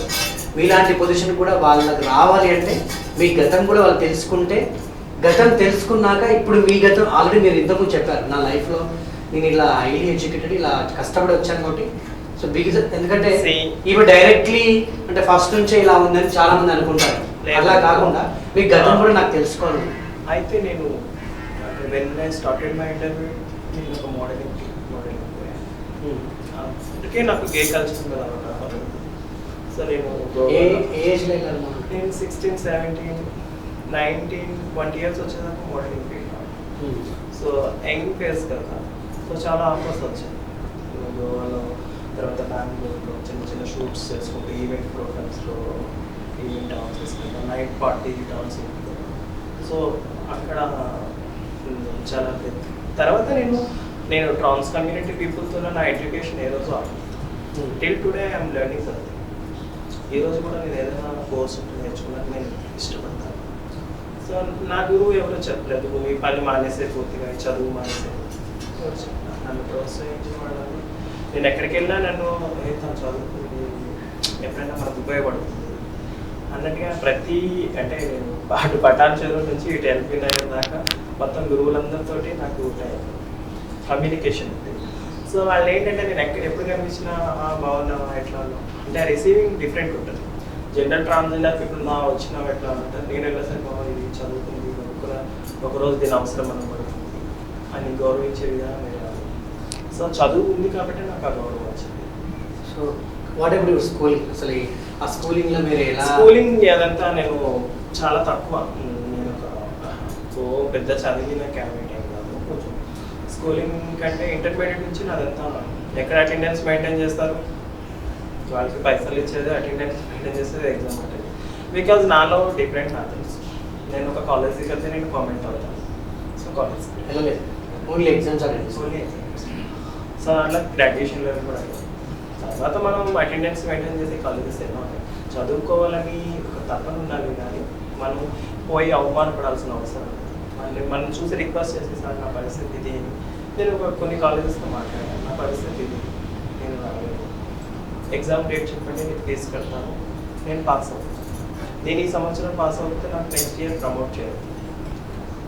ఒక సంవత్సరం చూస్తాను. సో ఒక స్టూడెంట్ సిన్సియారిటీ వాళ్ళు చూస్తాను. నేను ఏదైనా నా హోమ్కి అంటే ఇక్కడ ఒక పాయింట్ అంటే నేను ఫినాన్షియల్గా స్ట్రాంగ్ ఉంటాను కాబట్టి ఇదంతా చెప్తాను. బహుశా మిగతా వాళ్ళకి ఫినాన్షియల్గా స్ట్రాంగ్ ఉండడానికి రీజన్ ఏంటి? నేను ఒక వెల్ సెటిల్డ్ ఫ్యామిలీ నుంచి వచ్చాను, నా పేరెంట్స్ ఎంప్లాయీస్ ఉన్నారు. సో ఫినాన్షియల్గా నేను స్ట్రాంగ్ ఉన్నాను. తర్వాత నేను ఒక మోడలింగ్ ఫీల్డ్లో కొంత సంపాదించుకుంటున్నాను. అందుచేత నేను ఈ ఫీజెస్ అంతా పే చేసుకుంటాను. తర్వాత నేను డిఫరెంట్ బ్యాక్గ్రౌండ్ నుంచి వచ్చాను, అంటే నేను బిగ్ షాట్ మీద ఎంత చేయకుండా ఎప్పుడైతే నేను మోడలింగ్ ఫీల్డ్ నుంచి టర్న్ చేసుకుని వచ్చాను కొన్ని కమ్యూనికేషన్స్ కూడా. సో వాళ్ళు స్పాన్సర్ చేసేది. సో అది నేను అంటే నాది ఎట్లా వచ్చిందంటే ఈ ట్రాన్స్జెండర్ పీపుల్ పడిన కష్టాన్ని నేను పడ్డాను, ఈ ట్రాన్స్జెండర్ పీపుల్ ఫేస్ చేసిన ప్రాబ్లమ్స్ నేను చదువుకున్నాను. ఆ చదువుకున్న దాన్ని ఎట్లా ఉపయోగించుకోవాలన్న వేలో నేను ఆ వేలో అనుకున్నాను. అట్ ద సేమ్ టైం నేను కొన్నాళ్ళు సెక్స్ వర్క్ చేసాను, చేయలేదని నేను చెప్పలేదు. చేసినప్పుడు కూడా ప్రాబ్లమ్స్ ఎలా ఉంటాయంటే మనం తెచ్చుకున్న వాటిలో గురువుతో వచ్చేసాను. సో అదంతా నేను తెచ్చుకొని నేను సంపాదించుకొని నేను కదా నేను తెచ్చుకుని నేను నీకు ఎందుకు ఇవ్వాలి? అరే నేను 2000 ఎవరితోనూ టైం స్పెండ్ చేసి తెచ్చుకుని నీకు ఎందుకు డబ్బులు ఇవ్వాలి? సో ఆ వ్యతిరేకత నాకు ఉంది. ఆ వ్యతిరేకతలో భాగమే ఈరోజు నేను ఈ పొజిషన్లో ఉన్నాను. ఓకే, అలాంటి క్రమంలో మీరేమైనా అంటే ప్రాబ్లమ్స్ ఫేస్ చేశారు చెప్పుకోండి? లేదు. ఎందుకు అంటే నేను ఫస్ట్ నుంచి కూడా డిపార్ట్మెంట్ వాళ్ళతో చాలా క్లోజ్గా ఉంటుంది. ఎక్కడేం జరిగింది పోలీస్ నాకు ఎక్స్ అనే ఏరియాలో మిస్టేక్ ఉంటుంది. ఆ ఏరియాలో ఉన్న పోలీస్ డిపార్ట్మెంట్ వాళ్ళు నాకు నిన్న నైట్ ఎక్కడెక్కడ చోరీ జరిగింది, ఇంకేమైనా ఇన్ఫర్మేషన్ సరే నాకు వెయిట్ చేస్తాను. ఇది మన అక్కడ ఉన్న ఏరియా ఉన్న వాళ్ళకి ఏమైంది రాత్రి ఇట్లా అయింది, మమ్మీ ఇట్లా అయింది, అక్క ఇట్లా అయింది. దెన్ ఐ సిట్ ఆ పోలీస్ ఆఫీసర్ ముందు కూర్చోబెట్టి ఆ దొంగతనం చేసి ట్రాన్స్జెండర్ని కూర్చోబెట్టి, లేకపోతే అక్కడ ఏం జరిగిందో కూర్చోబెట్టి ఆ దొంగ రౌడీ షీటర్ ఈ ట్రాన్స్జెండర్ని అనవసరంగా కొడతారు. ఒక్కోసారి ట్రాన్స్జెండర్స్ కూడా దొంగతనం చేసుకున్నారు. సో వీళ్ళందరినీ ఒక చోట కూర్చోబెట్టి సార్ నెక్స్ట్ టైం జరగదు నా ప్రామిషన్ చేస్తాను కొంచెం ఈ ఒక్కసారికి రిక్వెస్ట్ అది కేసు కాదు. సో ఆ ఇంటరప్షన్ ఉండేది పోలీస్ డిపార్ట్మెంట్. సో అందుకని నన్ను అంత డేర్గా ఎవరు కూడా మీరు సెక్స్ వర్క్ చేస్తున్న క్రమంలో లేదు అదే అంటున్నాను. ఆ ప్రాబ్లమ్స్ కూడా ప్రాబ్లమ్స్ ఏమీ లేదు. ఒక కొంతమంది రౌడీ షీటర్స్ ద్వారా వీళ్ళు ఏం చేస్తారంటే రూలు మనం కాదు అన్నామంటే ఎవరైనా పెట్టి కొట్టించడం అట్లా చేస్తారా? జరుగుతాయి కదా, వాస్తవం ఉంది. మీ విషయంలో జరిగిందా? లేదు, నా విషయంలో డేర్ చేయడానికి లేదు. నేను పోలీస్తో బాగా క్లోజ్ ఉంటాను, నేను చదువుకుంటాను, నేను ఒక అడ్వకేట్, ఒక జర్నలిస్ట్. సో నాకు పోయి ఎవరు గొడవ పెట్టుకుంటారు. సో అట్లా కొన్ని సందర్భాలు ఉన్నాయి. గురువులు వచ్చి కొట్టే స్కూల్లో ప్రాపర్గా వెళ్ళారా స్కూలింగ్ మొత్తం? సో అలాంటి క్రమంలో చాలా ప్రాబ్లమ్స్ ఫేస్ చేస్తుంటారు. విషయం గుర్తొచ్చు, మీరు రెసిడెన్షియల్ స్కూల్స్లో మనకి అంత వల్గారిటీ ఉంటుంది. మనం కామన్గా ఒక గవర్నమెంట్ స్కూల్స్లో చదువుతున్న దానికి రెసిడెన్స్ స్కూల్ పీపుల్కి చాలా తేడా ఉంటుంది. సో నాకు ఫ్రెండ్స్ ఎవరు, నేను ఒకవేళ ఎవరైనా స్కూల్ ఫ్రెండ్ ఐడెంటిఫికేషన్ చేసి నువ్వు పలానా సెట్ బట్ ఏం మాట్లాడాలి అవసరం లేదు. ఇప్పుడు చిన్నప్పుడు చదువుకున్న సంవత్సరం నా ఫ్రెండ్షిప్ బట్ ఇప్పుడు ప్రెసెంట్ మన పక్కన ఎవరు ఉన్నాడో వాడు మన ఫ్రెండ్, నెక్స్ట్ మినిట్ వాడు ఉంటాడో లేదో కూడా తెలియదు. సో నేను ఎవరు పాత వాళ్ళకి ఎవరికి రిసీవ్ చేసుకోవాలి, ఏదైనా ఇన్విటేషన్స్ వచ్చినా ఎక్కువ అసలు చాలా మందికి నేను అడుగు పర్సన్ ఇంకా ఉన్నారని కూడా ఎవరికి తెలియదు. ఎందుకంటే ఒక రెసిడెన్షియల్ స్కూల్స్లో ఇప్పుడు తక్కువ, అంతకుముందు జనరేషన్ నేను ఒక 2000లో మాట చెప్తున్నాను, అంతా రెసిడెన్షియల్ స్కూల్స్లో చదివిన వాళ్ళు వెళ్ళలేదు, చాలా తక్కువ. ఒక క్లాస్కి 20 hours అది కూడా రెగ్యులర్, వాళ్ళు ఎక్కడెక్కడో సెటిల్ అయిపోయారు. మా ఫ్రెండ్స్ డాక్టర్స్. అంటే ఆ టైంలో మీరు ఏం ప్రాబ్లమ్స్ ఫేస్ చేయలేదా? లేదు, ఒక్కసారి నేషనల్ లెవెల్లోకి రన్నింగ్కి వెళ్ళినప్పుడు ప్రాబ్లమ్ అక్కడ నేను రన్నర్. సో అప్పుడు ఒకసారి నైట్ అక్కడ స్టే బ్యాక్ చేయాల్సి వస్తుంది. ఇక్కడే మెదక్ డిస్ట్రిక్ట్లో జరిగింది. స్టే బ్యాక్ చేయాలంటే అది కొంచెం బాగా విలేజ్. సో రన్నింగ్ అప్పుడు కొంచెం సఫర్ అయ్యాను ఫీలింగ్స్తో. అంటే మేము మీద అటాక్ చేశారు, అది సెక్సువల్ అబ్యూస్. నేను అది ఈ ఫీల్డ్ ఎట్లా ఉందా, ఆ ఫీల్డ్కి వెళ్ళాల్సిన అవసరం. ఇప్పుడు నీతో ఇబ్బంది పడినప్పుడు నీ దగ్గరికి రాలేదు ఇంకంతే లాస్ట్. ఇంకా ఇప్పుడనే కాదు, ఇప్పటికీ కూడా ఎవరైనా నా గురించి నెగిటివ్ ఫీడ్బ్యాక్ ఇచ్చారు, లేకపోతే నెగిటివ్ కామెంట్ చేశారు, వాళ్ళతో కనిపించారు అక్కడితో అయిపోయింది వాటి కట్ట. సో అట్లాంటి నేచర్ ఉంది కాబట్టి నెక్స్ట్ మినిట్ మర్చిపోగలను. కాబట్టి ఇప్పుడు ఇలాంటి ఆపర్చునిటీని అన్నీ రిసీవ్ చేసుకుంటాను. లేదు వాడుకుంటే గొడవ పెట్టి వాడి దగ్గరికి వెళ్ళాలంటే నేను అక్కడే ఉంటాను. ప్రతి ఒక్కరి జీవితంలో ఎమోషనల్ మూమెంట్స్ ఉంటాయి. అలాంటి చెప్పుకోలేని ఎమోషనల్ మూమెంట్స్ ఈరోజు మాతో పంచుకుంటారు. ఎందుకంటే ప్రతి మనిషి జీవితం అనేది ఎమోషన్. మనిషికి మనీ ఉండాలి, అది మనీ సంపూర్ణంగా ఉన్నప్పుడు మనకి ప్రాబ్లం కాదు. ఏ ఫ్రెండ్ కామెంట్ చేయడం నువ్వు ఫినాన్షియల్గా స్ట్రాంగ్ అవుతుంది, ఏ ఫ్రెండ్ కామెంట్ చేయడం నువ్వు ఒక ఎడ్యుకేటెడ్ అయితే వాడు నువ్వు ఒక ఎడ్యుకేటెడ్ అయినప్పుడు ఎడ్యుకేటెడ్ పరిస్థితి బట్టి ఫ్రెండ్. సో చూస్తూ చదువుకునేవాడు ఎవరు మిస్బిహేవ్ చేయడం అని నా అభిప్రాయం. సో ఎవరైనా మిస్బిహేవ్ చేస్తున్నారు, వీడు స్టార్ట్ చేశాడు, వల్గర్గా మాట్లాడడం స్టార్ట్ చేశాడు, వాటిని ఇంకా అక్కడ క్లోజ్ చేసేస్తాను. నెక్స్ట్ డే నేను పోయి ఫ్యామిలీకి సంబంధించిన ఎమోషన్స్ కూడా ఏమైనా ఉన్నాయా? ఏం లేదు, సాడ్.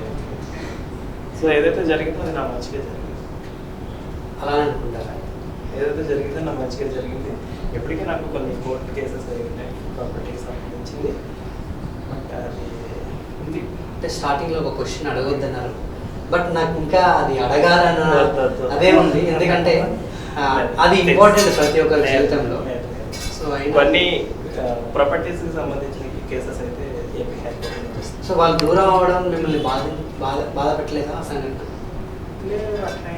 అది ఆగిపోయిన జీవితం గురించి ఎక్కువ ఆలోచన.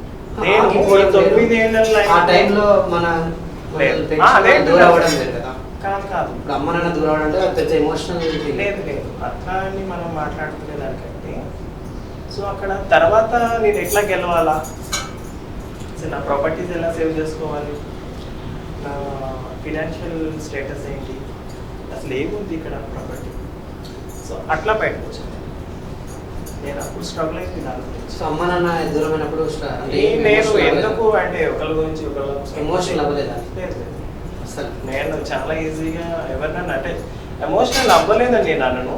నేను ఎందుకు గుర్తు చేసుకుని వెనక్కి ఎందుకు వేస్తాను నేను.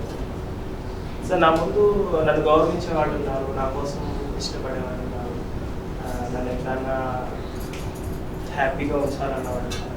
సో వాళ్ళ కోసం మనకు కొంత లైఫ్ ఉంటుంది కదా, సాక్రిఫైజేషన్ చేయాలి. సో మనం వెనక్కి వెళ్ళి కూర్చొని బాధపడుతుంటే ఏమి రాదు. అంటే నేను అడిగేది అంటే మీరు మీ అమ్మ నాన్న సపోర్ట్ చేసేవాళ్ళు మీకు? చెప్తున్నాను కదా నేను చాలా ఎడ్యుకేటెడ్ ఫ్యామిలీ నుంచి వచ్చాను. సపోర్ట్ చేసేవాళ్ళు? Supported they know everything. అలాంటి సపోర్ట్ చేసిన మా తల్లిదండ్రులు దూరం అయినప్పుడు మీరు ఎమోషన్ ఎందుకు అవ్వలేదు? లేదు అది ఇంకా అక్కడతో అయిపోయింది. అయిపోయిన దాని గురించి మనం ఎందుకు ఆలోచించాలి? ఉండుంటే ఇంకోలా ఉండేది, ఇంకా పెద్ద పార్ట్నర్ ఏదైనా విదేశాల్లో చదువుకుంటుండేమో, లేకపోతే స్టేట్స్లో సెటిల్ అయిపోవచ్చు. సో మనకి ఇక్కడ సర్వీస్ చేయాలని రాసి పెట్టింది.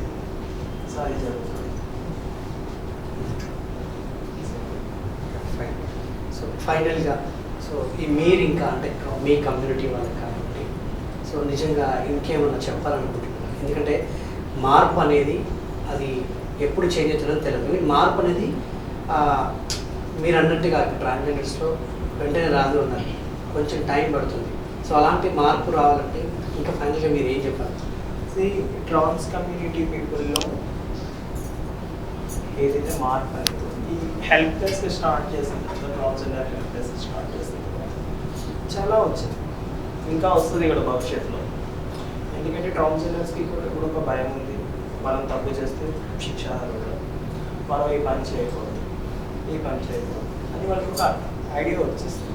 ఎందుకంటే వాళ్ళు ఎడ్యుకేటెడ్ ఉన్నారు కదా, సో వాళ్ళలో చేంజెస్ అన్నీ ఆటోమేటిక్గా వస్తాయి. సో మన దగ్గర ఒక బకెట్ ఉందనుకో, ఏది ఐటమ్ ఎంత తినాలో మనకి తెలుస్తుంది, మన పొట్ట చెప్తుంది. అట్లానే ట్రాన్స్జెండర్స్ కూడా వాళ్ళ ముందు ఒక పెద్ద ఏమంటారు పెద్ద వ్యవస్థ ఉండి పనిచేస్తుంది కాబట్టి దాని పరిధిలో వాళ్ళు ఉంటారని నా నమ్మకం. ట్రాన్స్జెండర్స్కి స్పెషల్గా చెప్పేది ఏం లేదు, అందరూ ఎడ్యుకేటెడ్ ఉన్నారు ఈ రోజున, ఎక్కడికెక్కడ మోటివేట్ చేసే గురువులు ఉన్నారు. సో వాళ్ళందరినీ అప్రిషియేట్ చేస్తారు. ఎక్కడైనా ఇంకా ఇంకా చదువుకునే పిల్లలు ఉంటే దయచేసి కొంచెం సహకరించి వాళ్ళు చదివించండి. సో డెఫినెట్లీ కొత్త జనరేషన్స్ని మనం పడ్డ అవస్థ వాళ్ళు పడకుండా చూడవచ్చు. లైఫ్లో రిస్క్ చేసిన సంఘటన ఏంటి? మీ జీవితంలో రిస్క్ చేసిన సంఘటన? రిస్క్ డేర్ చేసి జాబ్ జాయిన్ అవ్వడమే. ఎందుకంటే చాలా థ్రెడ్, నాకు చాలా కాల్స్ వచ్చినాయి, నువ్వు ప్రొఫైల్ ప్రూవ్ చేస్తావు అంటే ఇమీడియట్గా ప్రొఫైల్ బ్యాక్ తీసుకో, నువ్వు ఇంటర్వ్యూ పెట్టినారు.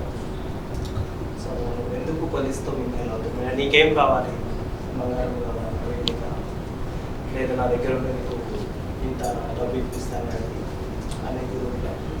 నేను అదంతా ప్రలోభానికి డేర్గానే వచ్చాను బయటికి. అది చాలా పెద్ద డేర్ యాక్చువల్లీ. నేను అనుకున్నాను ఆ టైంలో నేను ఇంత రిస్క్ చేశాను కాబట్టి వీళ్ళు సపోర్ట్ చేస్తాను. సో అదే నేను వాళ్ళ సపోర్ట్ పని చేస్తాను. నేను ఈరోజు కూడా వాళ్ళు ఇచ్చే శాలరీకి కట్టుబడి పని చేయాలి. సిన్సియర్గా చేంజ్ రావాలి సొసైటీలో. సొసైటీలో ట్రాన్స్జెండర్ అని ఇది ఒక సెక్స్ వర్కర్ అని అనొద్దు. ఈమె ఎక్కడ పెద్ద జాబ్ చేస్తుంది, ఈమె ఎక్కడ సాఫ్ట్వేర్ కంపెనీలో జాబ్ చేస్తుంది. అది ఇప్పుడు నేనున్న అపార్ట్మెంట్స్లో వచ్చుకున్నాను, అందరూ కావాలని పిలిపిస్తారు వాళ్ళు ఇట్లా చిన్న ఫంక్షన్. సో వాళ్ళు ఏమంటారంటే మేడం నేను తప్పకుండా రావాలి.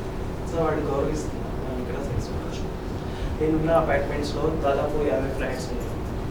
సో అందులో ఉన్న వాళ్ళ నుంచి కొంతమంది పోలీసు వాళ్ళు కూడా ఉన్నారు. సో వాళ్ళందరూ ఏంటంటే రిసీవింగ్ ఎట్లా ఉంటుందంటే జాబ్ చేసుకుంటారు. సో అలా వాళ్ళు ఫీల్ అయినప్పుడు వాళ్ళు ఫీల్ హ్యాపీ, నేను ప్రొటెక్షన్గా ఉన్నట్టు, నేను హ్యాపీ ఉన్నట్టు, నన్ను ఎవరు వచ్చి అటాక్ చేయరు. సో ఒక గన్ పెట్టుకుని పక్కన పడుకున్నట్టే నాకు సెక్యూరిటీగా ఉంది. ఎంతమంది ఉంటారు మీరు? ఒకరే? I state. ఓకే. ఇప్పుడు ఫ్యామిలీస్ ఇంతవరకు మనం వద్దనుకున్నప్పుడు కేవలం మనం పోయేందుకు అవసరం అయితే వాళ్ళే వస్తారు, వస్తే రాని పెట్టుకుంటారు. ఇంకా ఇప్పుడు సింగిల్ బెడ్రూమ్లో ఉన్నప్పుడు డబుల్ పెట్టుకుంటారు. సో ఎంత మీ శాలరీ ఎంత ఉంటుంది? ఉండొచ్చు ఒక మనిషి బ్రతకడానికి. అదే అందాదా ఎంత ఉంటుంది పర్వాలేదు. సార్ నాకు అదే ఇన్కమ్ కూడా సక్సెస్ వస్తుంది. సార్ కొంచెం ప్రాపర్టీ శాలరీ ఎంత వస్తుంది ప్రభుత్వం నుంచి? వస్తుంది, గౌరవ వేతనం వస్తుంది. సాటిస్ఫైడ్ ఎంతనే ఇవ్వచ్చు. వాళ్ళు ఏం చేశారు, ఒక మార్పు కోసం మనకి ఒక సహాయం అడిగారు. వాళ్ళు ఇచ్చింది కానుకగా స్వీకరించారు కదా, ఒక శాలరీ కింద మనం ట్రీట్ చేయకూడదు. ప్రభుత్వ ఉద్యోగం మారినాక జనరల్గా ఇప్పుడు మీరు అపార్ట్మెంట్స్ ఏ ఫంక్షన్ పిలుస్తారు అంటే ఆశీర్వదించడానికి పిలుస్తారా, లేదంటే గెస్ట్ కింద పిలుస్తారు. వాళ్ళు ఒక సెలబ్రిటీలా ట్రీట్ చేస్తారు కదా. ఇప్పుడు మా సొసైటీలో కూడా కమ్యూనిటీలో కూడా నేను వెళ్ళేసరికి దండ వేసుకు పంపించిన లేదా అంటే నాకు మీ కార్యక్రమాలకు హాజరవుతుంది లేదు. ఇప్పుడు చాలా మటుకు లేదు, ఎందుకంటే నన్ను పిలవడం కూడా తగ్గించారు. కానీ ఎప్పుడైనా సడన్గా ఫేస్ టు ఫేస్ అయితే ఎక్కడైనా కనిపిస్తే మాత్రం వస్తారు. మా కమ్యూనిటీలో ఎట్లా ఫార్మాలిటీస్ ఉంటాయి ఎట్లా మాట్లాడతారు, ఈక్వల్ లెవెల్లో అంటే సలాం చెప్తారు. సో చిన్న వాళ్ళు ఉంటే కదా పాపం సినిమాలకు వెళ్తుంటారు. తక్కువ ఎవరు మీ ఫేవరెట్ హీరో? వస్తారు. అదేంటి?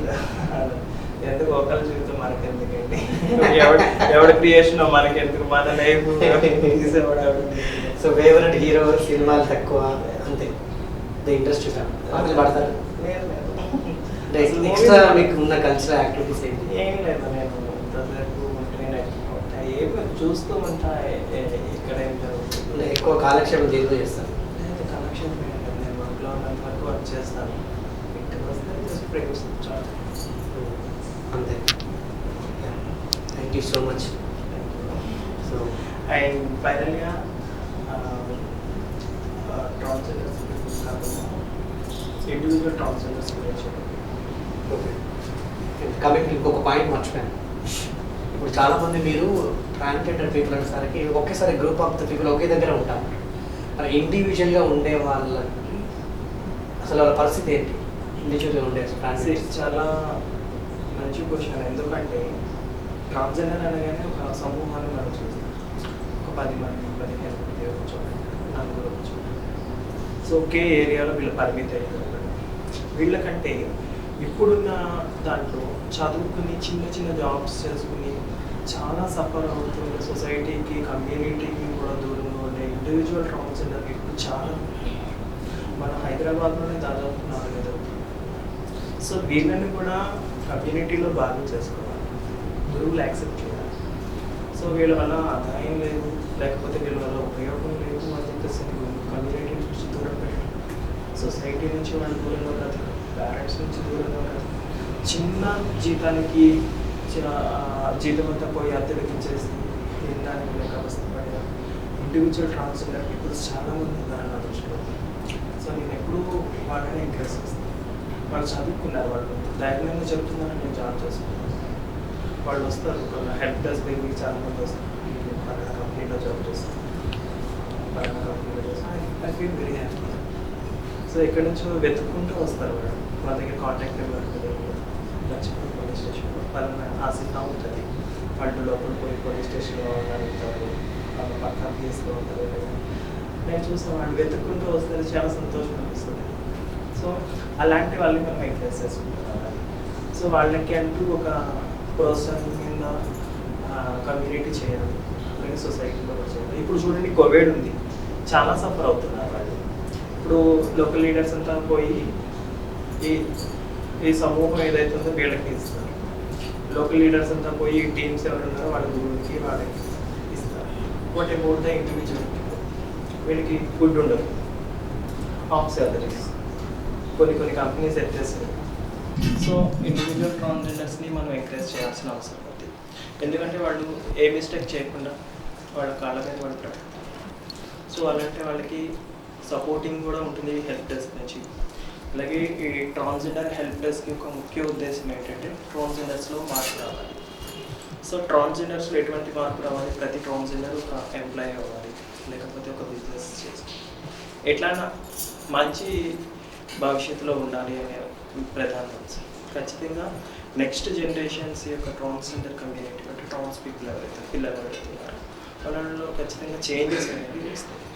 ఈ హెల్ప్ డెస్క్ ట్రాన్స్జెండర్స్కి ఎనీ టైం వాళ్ళు ఏదైనా రిస్క్లో ఉన్న గురువుల వల్ల కానివ్వండి, విత్ ఇన్ ద కమ్యూనిటీ కానివ్వండి, బయట నుంచి కానివ్వండి, సెక్సువల్ హెరాస్మెంట్స్ నుంచి కానివ్వండి, అలాగే లివింగ్ రిలేషన్షిప్స్లో ప్రాబ్లమ్స్ గురించి కానివ్వండి, సైబరాబాద్ నుంచి ఏదైతే ట్రాన్స్జెండర్ హెల్ప్ డెస్క్ ఉందో వాళ్ళు ఖచ్చితంగా వీళ్ళని ప్రొటెక్ట్ చేస్తూ ఉంటారు, అవసరమైన కౌన్సిలింగ్ ఇస్తూ ఉంటారు, అవసరమైన గైడెన్స్ ఇచ్చి వాటి అంటే వాళ్ళే ఇంకొక చెడు ప్రయత్నం చేయకుండా మంచి దారిలో పోయే ప్రయత్నం అయితే చేస్తారు. ఓకే. అండ్ అంటే మీ అనుమతితో ఒక క్వశ్చన్ అడగాలనుకుంటాను, అడగవచ్చా? జనరల్గా ట్రాన్స్జెండర్ అనేసరికి సర్జరీస్ చేసుకుంటూ ఉంటారు. సో మరి అలాంటి సర్జరీ మీరు ఆ టైంలో చేసుకున్నారా లేదా? నేను ఆల్రెడీ మెడికేటెడ్. సర్జరీ అంటే మనం వెళ్ళగానే చేస్తారు. సో ఫస్ట్ మనలో హార్మోన్స్ మార్చుతారు. నాకు ఒక సర్జరీ అయింది, ఇంకొక 2 సర్జరీస్ అవ్వాలి. సో అంటే ఫ్యూచర్లో చేయించుకుంటారా? నాకు ఆల్రెడీ ఒక సర్జరీ అయింది, అది చిన్న కంప్లైంట్ ఉంది. సో దాని గురించి నేను టెస్ట్లో ఉన్నాను, వేరే సర్జరీ. బట్ ఆ హార్మోన్ ట్రీట్మెంట్ అయితే తీసుకున్నాను. హార్మోన్ ట్రీట్మెంట్ నడుస్తుంది. సర్జరీ కూడా నాకు ఈ కోవిడ్ టైంలో కొంచెం డిస్టర్బెన్స్ అయింది. యా, మరి ఈ కోవిడ్ టైంలో మీ ట్రాన్స్జెండర్స్ని ఎలా ఆదుకుంటున్నారు? వాళ్ళకి ఎవరు హెల్ప్ చేస్తున్నారు? వాళ్ళ పరిస్థితి ఏంటి? ఎందుకంటే పూట ఒక గంట సేపు బయటికి పోయి భిక్షాటన చేసుకుంటే తప్ప వాళ్ళ పొట్ట గడవ. ఖచ్చితంగా ట్రాన్స్జెండర్స్ కోవిడ్ టైంలో భిక్షాటన లేదు, సెక్స్ వర్క్ లేదు. ఈ కోవిడ్ వచ్చిన తర్వాత అందరికీ భయం వచ్చింది. సో చాలా స్ట్రగుల్ అవుతున్నారు, ఎందుకంటే అంతకుముందు ఫినాన్షియల్గా వీళ్ళు చాలా చూస్తున్నారు. సడన్గా ఇన్కమ్ లేకపోయేసరికి వీళ్ళు కొన్ని ఇబ్బందులు పడుతున్నారు వాస్తవం. కానీ ఇక్కడ ఎక్కడికెక్కడ అంటే ప్రతి ఏరియాలో ఆ ఏరియాలో ఉన్న లీడర్స్, ఆ ఏరియాలో ఉన్న పొలిటీషియన్స్, ఆ ఏరియాలో ఉన్న పబ్లిక్ ఏదో రకంగా వాళ్ళకి సపోర్ట్ చేస్తున్నారు.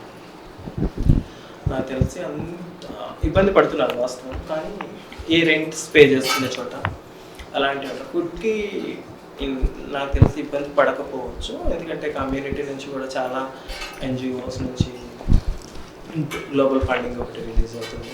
సో నాకు తెలిసి వీళ్ళకి అన్ని సౌకర్యంగా అందుతున్నాయని నేను అనుకున్నాను. ఒకవేళ ఎవరైనా అందని వాళ్ళు ఉంటే కనుక నన్ను కాంటాక్ట్ చేసినా నేను పంపిస్తాను. Yeah, thank you so much. So అడగగానే ఇంటర్వ్యూకి వచ్చారు. సో మీ వృత్తి అనేది ఇంకా మీరు అంచెలంచెలుగా ఎదగాలని మనస్ఫూర్తిగా కోరుకుంటున్నాను.